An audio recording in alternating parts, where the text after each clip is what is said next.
fight broke out during a teen takeover downtown. On Saturday, the 17-year-old accused of pulling the trigger was charged as an adult. The teen takeovers have been causing problems for weeks. Last month, Detroit Mayor Mary Sheffield announced a 6-point plan to address summer violence, focusing on gun safety, curfew compliance, and youth engagement. Well, Randy Wimbley is your Detroit reporter, and he was there for that announcement last month. Tonight, he's raising the voices of concerned neighbors and community leaders, asking, what is the solution? Massive crowds flooded Peterson Park on Detroit's west side on Memorial Day for another so-called teen takeover. Oh my God, this is horrible. Neighbors tell me it started out peaceful, but things took a turn as fights broke out and police moved in to disperse the crowds. All of it leaving neighbors like this man who did not want to be identified on edge. Me and the neighbors, we talked about it today, and it was just like, I don't know. Or, what's causing this?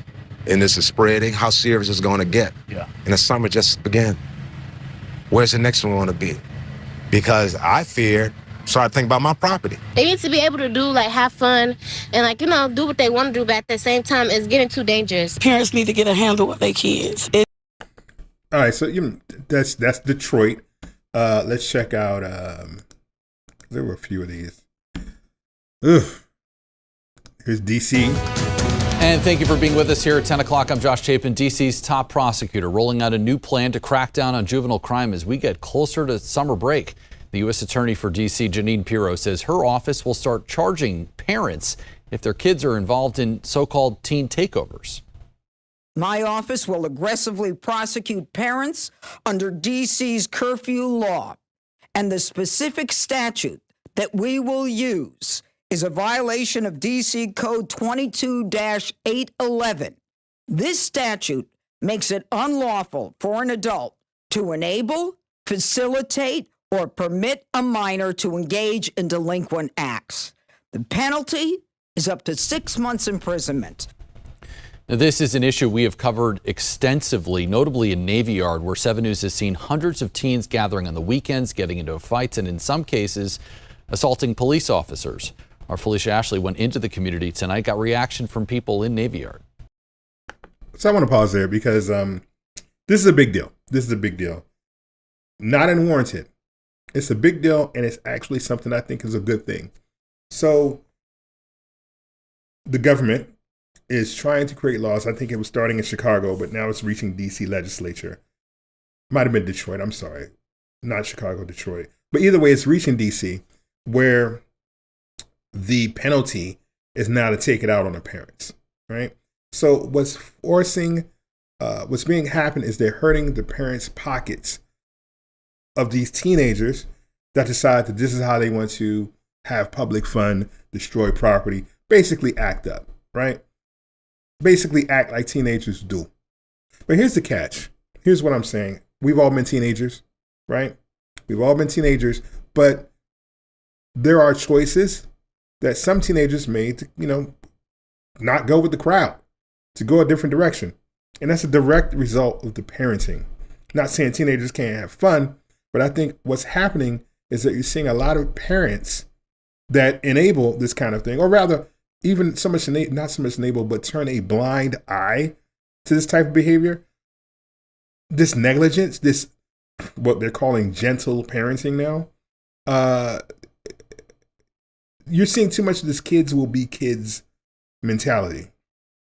But I don't even want to diminish it as much as, I don't want to go so far as to diminish it as far as gentle parenting. I'm seeing bad parenting with bad actor parents, right? With kids who are out of control. But I don't want to turn this into a black or a racial problem, because I think that's oversimplifying, it's ridiculous, and it's turning a blind eye to the fact that we have a parenting problem in the country. Let's go look at what's going on in Detroit and other cities. This is North Texas. Large teen gatherings fueled by social media caused problems in at least 2 North Texas cities last weekend. Now another city is on alert after posts online warn of a possible teen takeover. Meredith Yeomans has more on how officials are trying to get ahead of the disruptive trend. Out of control crowds. I mean, clearly it's not just black kids, but if you look at the overwhelming things on your timeline, you're seeing that, oh, it's black kids, black cities, Chicago, Detroit. They love talking about those two cities, Chicago, Detroit. It's so bad. We got to do something about it. This culture is affecting everybody. It's just negative culture. It's black. It's a black fatigue. That's the new thing, black fatigue. It's not, no. Go past what you're seeing. It's happening everywhere. This flash mob mentality, because that ain't new. That's at least a decade old. Flash mobs have been happening. They've always been, many were fun, but they've always been disruptive. Here we are. Fights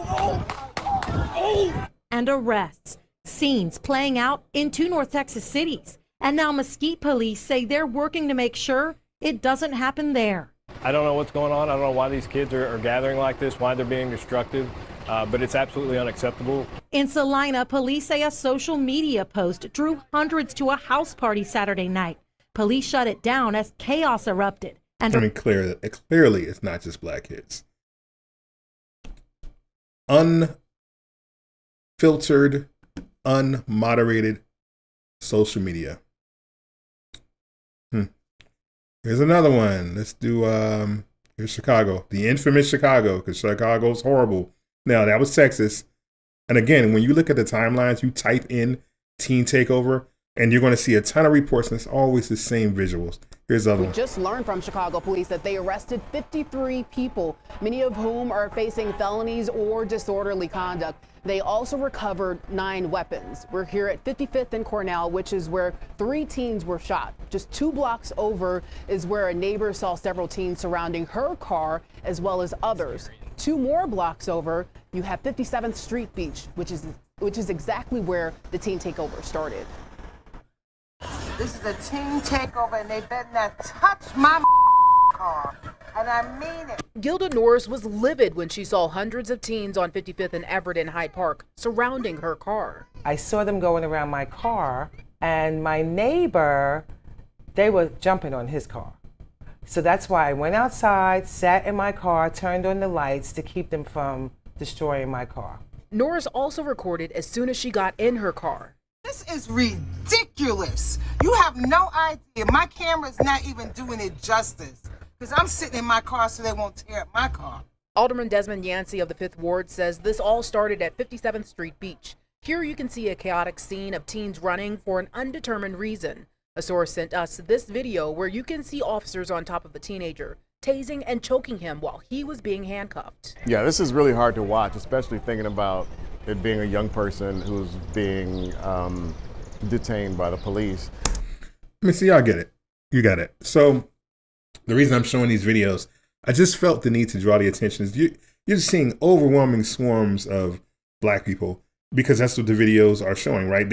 They're showing cities where it's happening. It's happening everywhere. It's happening everywhere, right? But what's happening is because they're showing only a very specific group of people doing it, right? And then really highlighting how violent it is, because it's bad, for sure. I'm not going to sugarcoat it. It's bad. You start getting stuff like this, and this is where I start to get worried. Let me see if I can find this thing. Oh, yeah, this is my favorite. So this is a podcast out of New York. Next, we've been talking about teen takeovers. Oh, yeah. So now, and I said something needs to be done. So finally, there's a state trying to put legislation on the books. Was it Judge Janine? That's her name, Jay? Judge Janine, who's the head of the, Not Judy, right? No, Janine Pirro, right? And she's the head of the D.C., whatever, top lawyer, whatever, DA assistant. No, she's the DA, district attorney. She said because what happened in D.C. was a street takeover. They had to enforce a curfew at 8 o'clock. And let's call what this teen takeover is. It's not a teen takeover. It is a black takeover. Let's call it what it is. Yeah. And let's address the elephant in the room, which is black fatigue. Black people are even saying, we black and we don't want to be around y'all ends. Yeah. Next, we've been talking again. So you're seeing it. This is the narrative. This is not the only place I've seen this. And this is worrying because people are no longer using discernment and judgment to look at what they're seeing, deciphering it, and looking at what's actually happening. Okay? Clearly there's a problem, but the problem isn't racial and cultural, it's economic. You are seeing, this is not a, so let's erase this ridiculous black fatigue term, first of all, because it's very frustrating to me. Black people are, it can't be fatigue of black people if the people that even they're referencing are tired of it. The ones they're interviewing are black. These are black homeowners. These are black city officials. These are black people that are in the community. So you can't say that it is fatigue of black people. That's absurd. What you're seeing is fatigue of lower socioeconomic people who are basically uncontrolled, right? Whether they're black, white, Hispanic, Asian, whatever. And you're seeing bad parents who are not enforcing the values and beliefs of other groups of people who are law-abiding citizens, who do value public decency and public respect, and who do not congregate and do ridiculous stuff and destroy public property and attack police officers. That's not a black thing. That is a divide between parenting and generational divide, a social divide. So this whole black takeover thing is frustrating. It adds an unnecessary racial element, and it certainly plays into what you're seeing with these YouTube timelines that are showing over and over again, TikTok timelines, tons of black people swarming these things. Yeah, I got eyes. I can see this a bunch of black people. Because the places I go to, the cities I'm looking at, the cities they're showing are black people. They're not going to get white people from Texas to come to these Chicago takeovers. It's stupid. And when you go to the Texas takeover, you see a bunch of white people. You just don't see the Texas takeover. In Ohio, they're shutting it down. But there were takeovers in Ohio too. Was it in the Ohio black city or the city that is predominantly minority based? Don't know. They don't show it. Is it happening in Arkansas and all the other cities? We don't know. But it's ridiculous to say that it is black fatigue. The real problem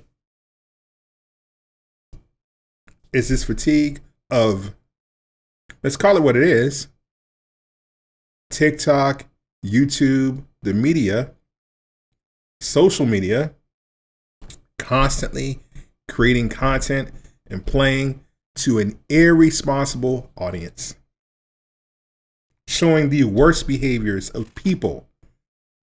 And I'm not just going to talk about teenagers. I mean adults. Showing the worst possible behaviors, rewarding the worst possible things that you'll see online.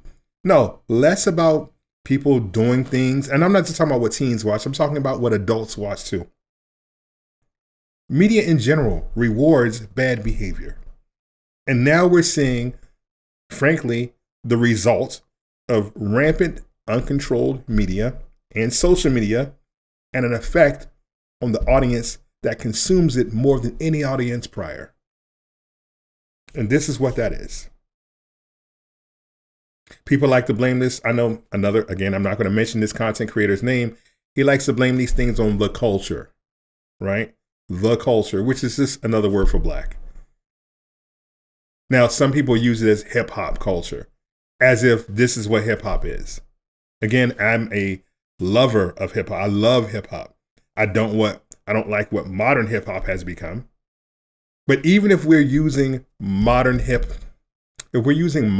music as the North Star here, I mean, as much as I would hate to admit Drake represents modern music, I don't consider that hip hop.